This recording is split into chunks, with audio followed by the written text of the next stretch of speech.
क्या आप दुनिया का बोझ अपने कंधों पर लेकर जागते हैं? ऐसा महसूस करते हैं जैसे आप एक कठपुतली हैं जिसके धागे दूसरे खींचते हैं। शायद आपका दिन नियंत्रण के वादे के साथ शुरू होता है, लेकिन एक हारी हुई लड़ाई की निराशा के साथ समाप्त होता है। और अगर मैं आपसे कहूं कि आप गलत युद्ध लड़ रहे हैं, कि आप अपने सबसे शक्तिशाली हथियार, अपनी इच्छा शक्ति को उन अजेय शत्रुओं पर केंद्रित कर रहे हैं, जबकि आपकी वास्तविक युद्ध भूमि अछूती पड़ी है, आपकी संप्रभुता का इंतजार कर रही है, अब और इंतजार मत कीजिए, आपकी आजादी अभी शुरू होती है। मेरी यात्रा में एक अंधकारमय दौर था जहां मैं खुद को एक तूफानी समुद्र में भटकती नाव के रूप में देखता था। हर लहर, हवा का हर झोंका, चाहे वो किसी बॉस की आलोचना हो, किसी दोस्त की उदासीनता हो, या बस एक बरसात का दिन जिसने मेरी योजनाओं को बर्बाद कर दिया हो, मुझे निराशा की ओर धकेल देता था। मैं पानी को मुट्ठी में बंद करने की कोशिश करते करते थक गया था, ये मानते हुए कि खुशी सागर को वश में करने में निहित है। सच तो यह है कि मैं थका हुआ था, प्रयास की कमी के कारण नहीं, बल्कि गलत दिशा में किए गए प्रयास के कारण। तभी सेनेका के शब्द, जो 2 सहस्राब्दी पहले लिखे गए थे, एक जबरदस्त स्पष्टता के साथ मेरी आत्मा में गूंज उठे। हम अपनी परिस्थितियों को नहीं चुन सकते, लेकिन हम चुन सकते हैं कि उनका जवाब कैसे दें। यह वाक्य निष्क्रियता की अनुमति नहीं था, यह सच्ची स्वतंत्रता का एक नक्शा था, जिसने यह उजागर किया कि मेरी इच्छा शक्ति अनियंत्रित को नियंत्रित करने की कोशिश में बर्बाद हो रही थी। आधुनिक समाज बाहरी मान्यता और पूर्ण नियंत्रण के भ्रम की अपनी निरंतर खोज के साथ हमें अवास्तविक अपेक्षाओं के पिंजरे में कैद कर देता है। हम ऐसे संदेशों से घिरे रहते हैं कि आप सब कुछ पा सकते हैं, बस चाहो और ब्रह्मांड साजिश करेगा, या मजबूत बनो और दुनिया को अपनी मर्जी के मुताबिक मोड़ो। लेकिन यह एक खतरनाक कथा है। यह हमें जीवन के प्राकृतिक प्रवाह के विरुद्ध लड़ना सिखाती है।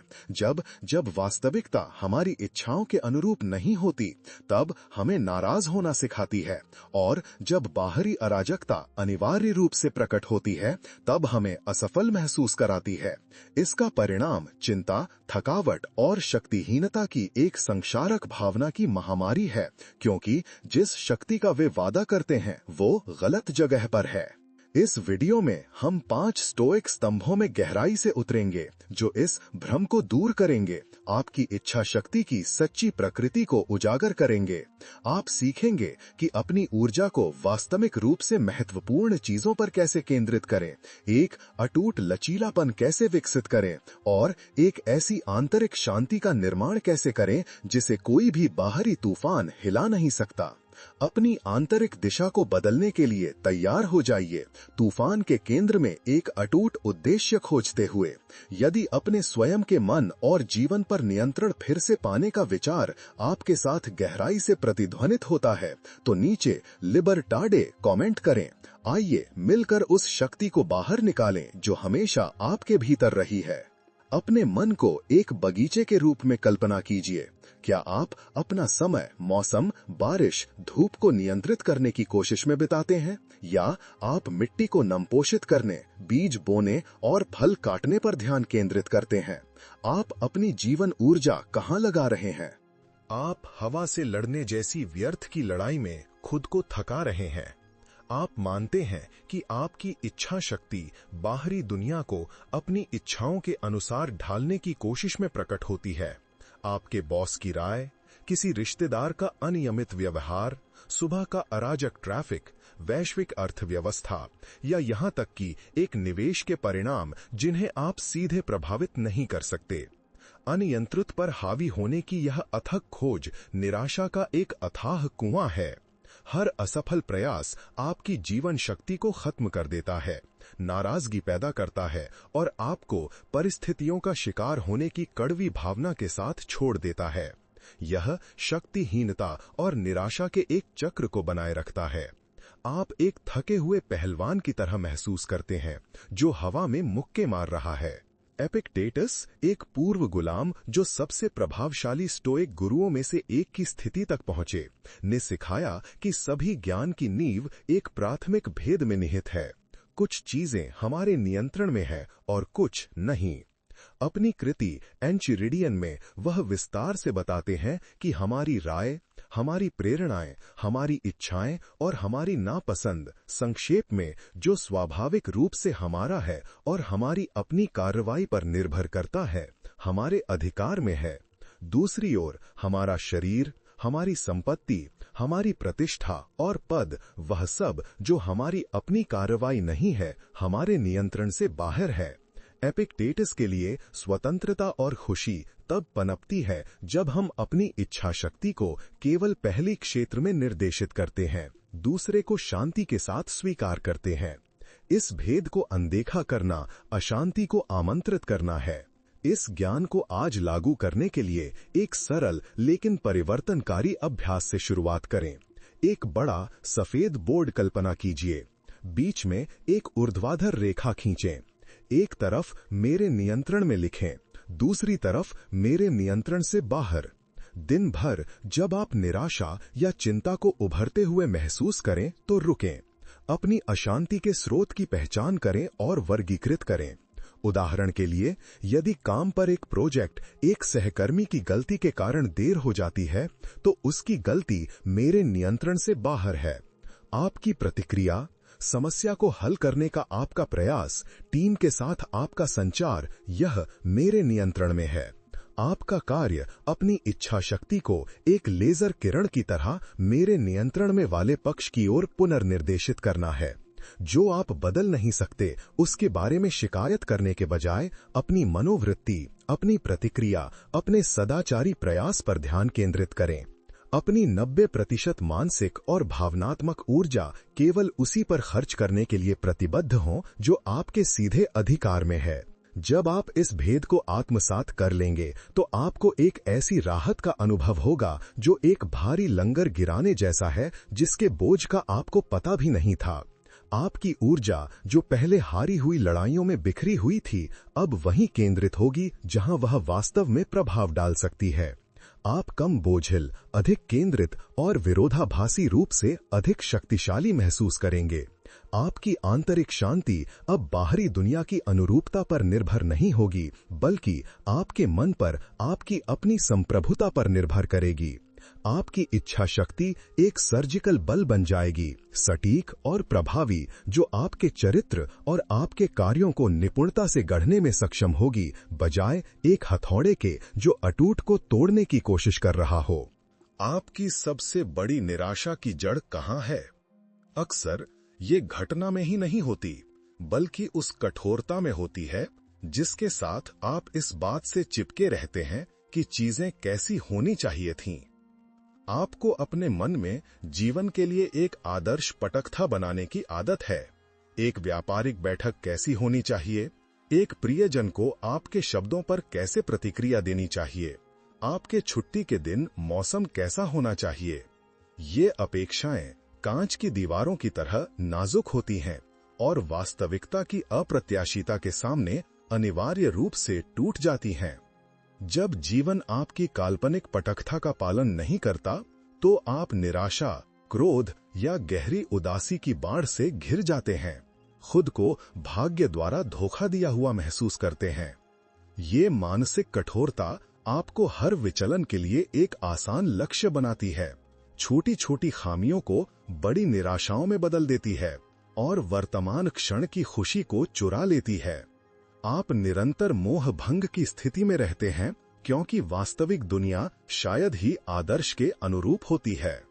मार्कस ऑरेलियस, दार्शनिक सम्राट, अपनी मेडिटाशंस में लगातार सभी बाहरी चीजों की क्षणभंगुर और परिवर्तनशील प्रकृति पर विचार करते थे।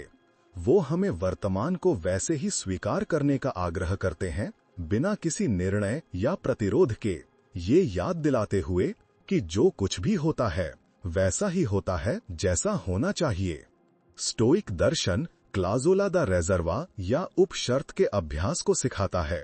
एक इच्छा जिसमें हमेशा ये शर्त शामिल होती है कि यदि भाग्य अनुमति दे या यदि ये उचित हो। ये निराशावाद का निमंत्रण नहीं है, बल्कि बाहरी दुनिया पर हमारे नियंत्रण की सीमित क्षमता की पहचान है। ये एक गहरा ज्ञान है जो हमें अवास्तविक अपेक्षाओं के अत्याचार से मुक्त करता है, जिससे हम उद्देश्य के साथ कार्य कर पाते हैं, लेकिन परिणाम को संभाव के साथ स्वीकार करते हैं। आज अपने जीवन में क्लाजुला द रिजर्वा को एकीकृत करने के लिए अपनी योजनाओं और इच्छाओं में सचेत रूप से एक मानसिक शर्त जोड़ना शुरू करें। किसी भी कार्य को शुरू करने से पहले, चाहे वो एक मुलाकात हो, एक परियोजना हो या यात्रा हो, अपना इरादा निर्धारित करें और अपना सर्वश्रेष्ठ करें, लेकिन मानसिक रूप से जोड़ें, मैं एक्स प्राप्त करने के लिए अपना अधिकतम प्रयास करूंगा, यदि भाग्य अनुमति दे, और मैं जीवन द्वारा प्रस्तुत किसी भी परिणाम को स्वीकार करूंगा। उदाहरण के लिए, दोस्तों के साथ रात के खाने की योजना बनाते समय सब कुछ प्यार से व्यवस्थित करें, लेकिन अंतिम समय में रद्द होने या देरी के लिए मानसिक रूप से तैयार रहें। अपनी इच्छा शक्ति को अपने स्वयं के मेजबान खाना आदर और प्रयास पर केंद्रित करें। परिणाम से कठोरता से चिपकने के बजाय अपनी आचरण की गुणवत्ता और अपने इरादे की सदाचारिता पर ध्यान कीजिए। ये हार मानना नहीं है, यह आपके लचीलेपन को बढ़ाना है। आपकी इच्छा शक्ति आपके सदाचारी आचरण पर केंद्रित होती है, न कि अंतिम परिणाम के हेरफेर पर। जब आप क्लाजुला द रिजर्वा को आत्मसात कर लेंगे, तो निराशा की लहरें जो पहले आपको गिरा देती थीं, वे छोटी छोटी लहरों में बदल जाएंगी। आप अविश्वसनीय रूप से अनुकूलनीय बन जाएंगे, जीवन की अप्रत्याशिता के साथ नृत्य करने में सक्षम होंगे, उससे लड़ने के बजाय। निराशा की जगह शांति ले लेगी और आप एक वास्तविक संतुष्टि की खोज करेंगे, भले ही चीजें बिल्कुल वैसी ना हों जैसी आपने उम्मीद की थीं। आपकी इच्छा शक्ति अनियंत्रित को नियंत्रित करने के बोझ से मुक्त हो जाएगी, जिससे आप जीवन की अपूर्णता की आंतरिक सुंदरता की सराहना कर पाएंगे और वास्तव में महत्वपूर्ण चीजों में शांत प्रभावशीलता के साथ कार्य कर पाएंगे। आप नदी के साथ बहने की कला में माहिर बन जाएंगे, फिर भी उद्देश्य के साथ पतवार चलाएंगे। क्या आप आधुनिक जीवन के कर्तव्यों और आवश्यकताओं के पहाड़ से अभिभूत महसूस करते हैं? शायद समय की कमी नहीं है, बल्कि आपके ध्यान की गलत दिशा है। सार के बजाय छाया का पीछा करना। आपको सूक्ष्मता से उदासीन चीजों को, बाह्य चीजों को जो अपने मूल में आपके चरित्र या आपकी शांति को परिभाषित नहीं करती, एक असंगत मूल्य देने के लिए वातानुकूलित किया गया है। भौतिक धन, सामाजिक स्थिति, दूसरों की मान्यता, सोशल मीडिया पर एक परफेक्ट सौंदर्य की निरंतर खोज या अजनबियों की स्वीकृति। आप मानते हैं, शायद अनजाने में, कि आपकी खुशी, मूल्य और उपलब्धि इन अस्थिर चीजों के अधिग्रहण या रखरखाव पर निर्भर करती है। ये बाह्य और अथक खोज एक ऐसी चूहों की दौड़ है जिसकी कोई अंतिम रेखा नहीं, जो पुरानी चिंता, विनाशकारी तुलना और निरंतर असंतोष के जीवन की ओर ले जाती है। प्रत्येक उपलब्धि क्षणभंगुर होती है और वो आंतरिक शून्य जिसे आप बाह्य चीजों से भरने की कोशिश करते हैं, बना रहता है, क्योंकि ये उदासीन स्वाभाविक रूप से अस्थिर होते हैं और कभी भी आत्मा की प्यास नहीं बुझा सकते। सेनेका, सम्राटों के चतुर दार्शनिक और सलाहकार, अपनी कार्तास अ लुसीलियो में जोरदार ढंग से तर्क देते थे कि सच्चा धन और वास्तविक खुशी आंतरिक गुण और ज्ञान में निहित है, न कि भौतिक वस्तुओं या बाह्य स्वीकृति में। स्टोइक्स इन बाह्य चीजों को उदासीन के रूप में वर्गीकृत करते थे, न तो स्वाभाविक रूप से अच्छी और न ही बुरी। उन्होंने स्वीकार किया कि कुछ उदासीन अधिक पसंदीदा होते हैं, जैसे स्वास्थ्य, वफादार दोस्त या पर्याप्त संसाधन, लेकिन वे इस बात पर जोर देते थे, उन्हें कभी भी इस हद तक पीछा नहीं किया जाना चाहिए कि वो हमारी नैतिक अखंडता, हमारे गुण या हमारी मन की शांति से समझौता करें।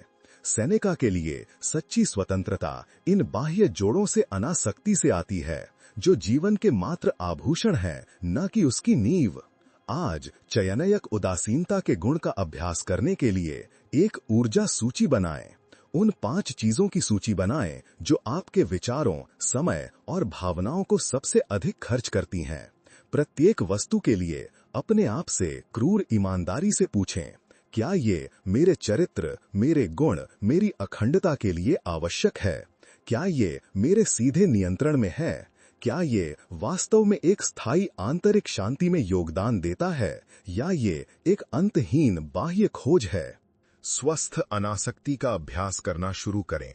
उदाहरण के लिए, नवीनतम उपभोक्ता प्रवृत्ति या सोशल मीडिया पर स्थिति के प्रदर्शन से तनावग्रस्त होने के बजाय इस ऊर्जा को एक कौशल के सुधार, दयालुता के कार्य या प्रामाणिक संबंधों को विकसित करने की ओर पुनर्निर्देशित करें।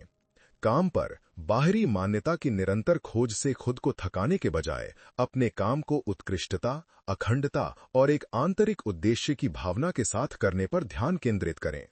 अपनी इच्छा शक्ति को बाहरी संचय से हटाकर आंतरिक रूप से उस चीज की खेती की ओर निर्देशित करें जो वास्तव में अविनाशी है। जब आप चयनात्मक उदासीनता की कला में महारत हासिल कर लेंगे तो आपको एक अविश्वसनीय स्वतंत्रता और ध्यान महसूस होगा, जैसे कोहरा छट गया हो। आप भौतिकवाद, सामाजिक तुलना और अनुमोदन की खाली खोज के बंधनों से मुक्त हो जाएंगे। आपकी इच्छा शक्ति उस चीज पर निर्देशित होगी जिसका वास्तव में स्थायी मूल्य है। आपकी अखंडता, आपका चरित्र, आपका व्यक्तिगत विकास और आपकी अविचलित शांति। आपका जीवन सरल, अधिक सार्थक और गहराई से अधिक समृद्ध हो जाएगा, क्योंकि आप एक ऐसे खजाने में निवेश कर रहे होंगे जिसे कोई भी बाहरी शक्ति चुरा नहीं सकती। आप सतही बातों से ग्रस्त दुनिया में प्रामाणिकता का प्रकाश स्तंभ बन जाएंगे। क्या आपने कभी खुद को एक थके हुए तैराक की तरह महसूस किया है, जो उसे बहा नहीं जाने वाली धारा से लड़ रहा हो? हम में से अधिकांश लोग जो पहले से है उसका विरोध करने में बहुत ऊर्जा खर्च करते हैं, लेकिन स्वीकृति निष्क्रियता नहीं है, ये सच्ची कार्य का प्रवेश द्वार है। आप अक्सर वास्तविकता के साथ रस्साकशी में खुद को पाते हैं, जो पहले ही हो चुका है। जो अब हो रहा है या जो अपरिहार्य है उसका जोरदार ढंग से विरोध करते हैं। यह विरोध अतीत के लिए निरंतर विलाप, वर्तमान का हठी इनकार या उन घटनाओं के लिए एक संचारक क्रोध के रूप में प्रकट होता है, जैसे एक महामारी, एक अप्रत्याशित देरी या किसी अन्य व्यक्ति का निर्णय।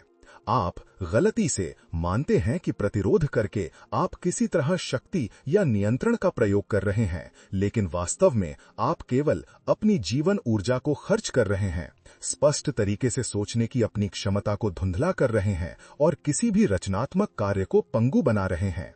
वास्तविकता के खिलाफ यह आंतरिक संघर्ष आपको अनावश्यक पीड़ा के एक चक्र में फंसाए रखता है, जिससे आप उन समस्याओं को देखने से चूक जाते हैं जहां पहले केवल समस्याएं थीं। आप अपने स्वयं के प्रतिरोध के कैदी बन जाते हैं। एपिक्टेटस ने अपनी तीक्ष्ण स्पष्टता के साथ हमें वह कहावत भेंट की जो इस स्तंभ के लिए दिशा सूचक का काम करती है। हमें चीजें परेशान नहीं करती, बल्कि उनके बारे में हमारी राय परेशान करती है। स्टोइक स्वीकृति, जिसे अक्सर अमोर फाती, भाग्य के प्रति प्रेम के विचार में समाहित किया जाता है, एक निष्क्रिय त्याग या निष्क्रियता का आमंत्रण नहीं है। इसके विपरीत यह जीवन द्वारा हमें प्रस्तुत की जाने वाली हर चीज को अच्छा, तटस्थ और स्पष्ट रूप से बुरा, अस्तित्व के आवश्यक ताने बाने के हिस्से के रूप में गले लगाने का एक सक्रिय रवैया है। यह गहरी समझ है कि वास्तविकता जैसी है वैसी ही है और हमारी एकमात्र स्वतंत्रता और शक्ति इस बात में निहित है कि हम उसका जवाब कैसे देना चाहते हैं। मार्कस ऑरेलियस भी इसकी प्रतिध्वनि करते हुए कहते हैं, जो कुछ भी तुम्हारे साथ होता है उसे स्वीकार करो, भले ही वह दर्दनाक हो, क्योंकि यह उसका हिस्सा है जो तुम्हें महान बनाएगा। आज मौलिक स्वीकृति को लागू करने के लिए एक सचेत विराम की आदत विकसित करें। जब आप किसी चुनौतीपूर्ण स्थिति, एक अवांछित घटना या एक भारी भावना का सामना करें, तो तुरंत प्रतिरोध या निर्णय के साथ प्रतिक्रिया करने के बजाय गहरी सांस लें और अपने आप से धीमी आवाज में या मानसिक रूप से कहें, यह वही है जो है। स्थिति के तथ्यों को ड्रामा या दोष की परतें जोड़े बिना पहचानें। फिर और तभी पूछें, इस स्थिति में मेरे नियंत्रण में क्या है और यहाँ सबसे सदाचारी और प्रभावी प्रतिक्रिया क्या है। उदाहरण के लिए, यदि आपकी नौकरी चली गई है तो जो हो चुका है उसके लिए विलाप करने या दुनिया को दोष देने के बजाय नुकसान की वास्तविकता को स्वीकार करें। अपनी इच्छा शक्ति को अपने बायोडेटा को अपडेट करने, नए अवसर खोजने, एक नया कौशल सीखने और एक सक्रिय रवैया बनाए रखने की ओर निर्देशित करें। स्वीकृति आपको कमजोर नहीं बनाती, यह आपके मन को प्रतिरोध के बोझ से मुक्त करती है, जिससे आप उन समस्याओं और मार्गों को देख पाते हैं जहां पहले केवल बंद गलियां थीं। जब आप मौलिक स्वीकृति की कला में महारत हासिल कर लेंगे तो आप पाएंगे कि शांति समस्याओं की अनुपस्थिति नहीं है, बल्कि उन्हें शांति और उद्देश्य के साथ संभालने की अटूट क्षमता है। आपकी इच्छा शक्ति रचनात्मक कार्य के लिए एक शक्तिशाली उपकरण में बदल जाएगी, ना कि थकाऊ रेजिस्टेंस के लिए। आप शांति, प्रभावशीलता और एक आंतरिक शांति के साथ कार्य करेंगे जो आपके आसपास के सभी लोगों को आश्चर्यचकित कर देगी। विपत्तियां विकास के अवसर बन जाएंगी और आपका चरित्र एक अविनाशी लचीलेपन में गढ़ा जाएगा। आप अपरिहार्य को अपने विकास के लिए एक सीढ़ी बनाने की कला में माहिर बन जाएंगे। आपने सच्ची शक्ति कहाँ खोजी है?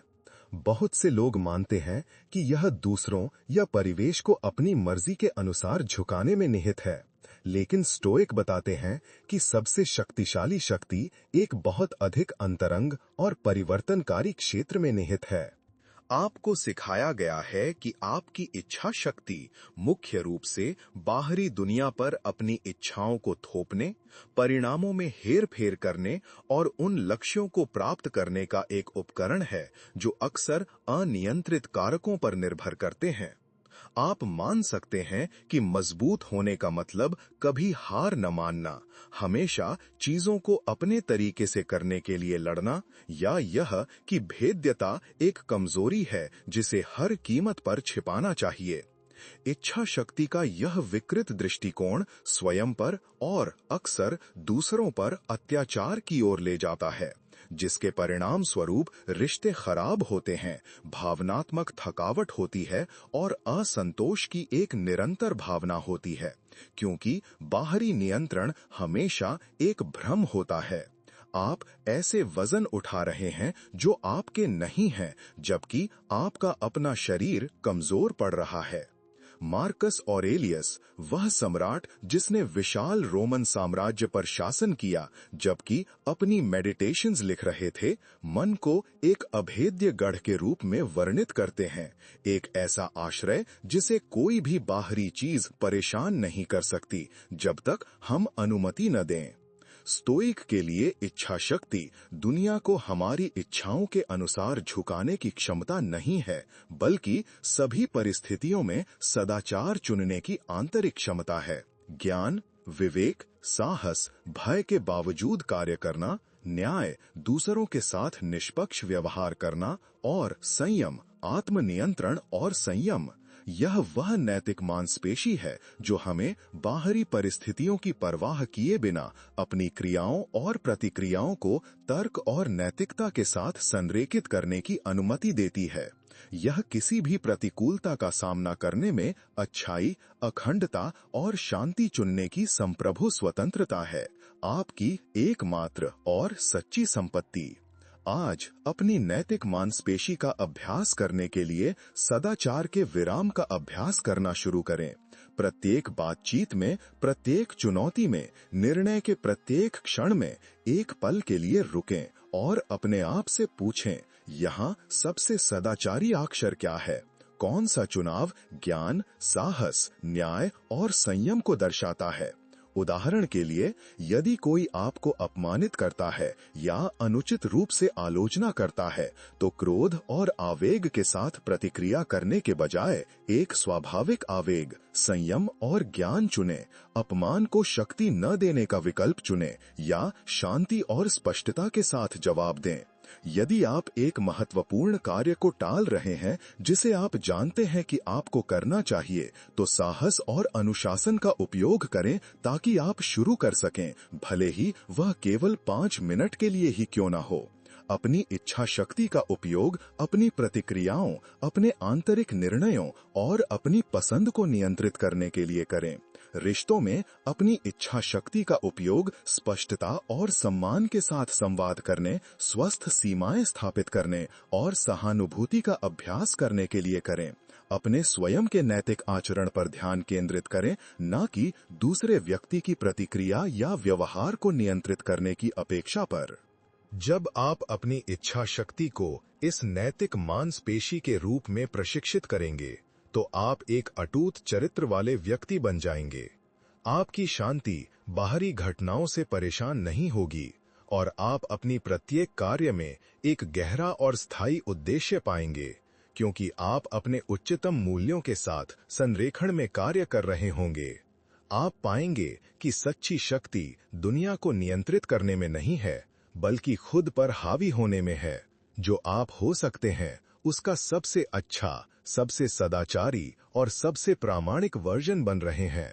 आपकी इच्छा शक्ति आपकी ढाल और आपकी तलवार बन जाती है, आपकी शांति की रक्षा करती है और आपके भाग्य को गढ़ती है। यदि आप सदाचार की तलाश में अपनी इच्छा शक्ति का प्रयोग करने के लिए तैयार हैं, तो नीचे टिप्पणी करें, मिन्हा वॉन्टादे एलीव्रे। हम एक ऐसी यात्रा के अंत तक पहुंच गए हैं जिसने, मुझे उम्मीद है, आपकी शक्ति की सच्ची प्रकृति को उजागर किया होगा और उद्देश्य की आपकी समझ को फिर से परिभाषित किया होगा। आइए उन 5 स्टोइक स्तंभों को संक्षेप में दोहराएं जिन्हें हमने उजागर किया। आपने सीखा कि सच्ची शक्ति इस बात में निहित है कि हम क्या नियंत्रित कर सकते हैं और क्या नहीं, अपनी ऊर्जा को वहीं केंद्रित करना जहां वास्तव में मायने रखती है। स्तंभ 1, आपने अपनी अपेक्षाओं को प्रबंधित करने की स्वतंत्रता की खोज की, अप्रत्याशित को बिना गिरे नेविगेट करते हुए। स्तंभ 2, हमने चयनात्मक उदासीनता के ज्ञान की खोज की, सतही विकर्षणों से अनासक्त होकर उस पर ध्यान केंद्रित करना जिसका स्थायी मूल्य है। स्तंभ 3, हमने प्रभावी कार्यवाही के लिए पहले साहसिक कदम के रूप में मौलिक स्वीकारता को अपनाया, प्रतिकूलताओं को अवसरों में बदल दिया। स्तंभ 4, और अंत में हमने समझा कि आपकी इच्छा शक्ति आपकी सबसे शक्तिशाली नैतिक मांसपेशी है। सभी परिस्थितियों में सदाचार चुनने की क्षमता, आपके चरित्र को गढ़ना। आप अब परिस्थितियों, दूसरों की राय या भाग्य की सनक के बंधक एक भटकती नाव नहीं है। आप अपनी आत्मा के कप्तान, अपने चरित्र के वास्तुकार और अपनी आंतरिक शांति के अविचल प्रतिरक्षक हैं। आप जो व्यक्ति बन रहे हैं, वो एक शांत लेकिन गहरी शक्ति वाला व्यक्ति है जिसे कुछ ही लोग समझते हैं। वो ऐसा व्यक्ति है जो तूफान के केंद्र में शांति पाता है, हर चुनौती में उद्देश्य पाता है और स्वयं पर संप्रभुता में स्वतंत्रता पाता है। ये स्टोइक दर्शन का वादा है, एक ऐसी स्वतंत्रता जो दुनिया से लड़कर नहीं, बल्कि अपने भीतर मौजूद ब्रह्मांड पर हावी होकर प्राप्त की जाती है। यदि यह वीडियो आपके साथ प्रतिध्वनित हुआ है, यदि इसने आपकी अपनी इच्छा शक्ति और शक्ति के बारे में एक नई समझ जगाई है, तो कृपया इस वीडियो को लाइक करें ताकि यह संदेश अधिक लोगों तक पहुंच सके। टिप्पणियों में साझा करें कि 5 स्तंभों में से किसने आपको सबसे अधिक प्रभावित किया और सबसे महत्वपूर्ण, आप इसे आज अपने जीवन में कैसे लागू करने का इरादा रखते हैं। आपकी गवाही वह प्रकाश हो सकती है जिसे कोई और खोज रहा है। और यदि आप किसी ऐसे व्यक्ति को जानते हैं जिसे सशक्तिकरण और स्पष्टता के इस संदेश को सुनने की सख्त जरूरत है, तो इस वीडियो को साझा करने में संकोच न करें। अंत में, आत्म खोज और स्टोइक परिवर्तन की इस यात्रा को जारी रखने के लिए चैनल को सब्सक्राइब करें।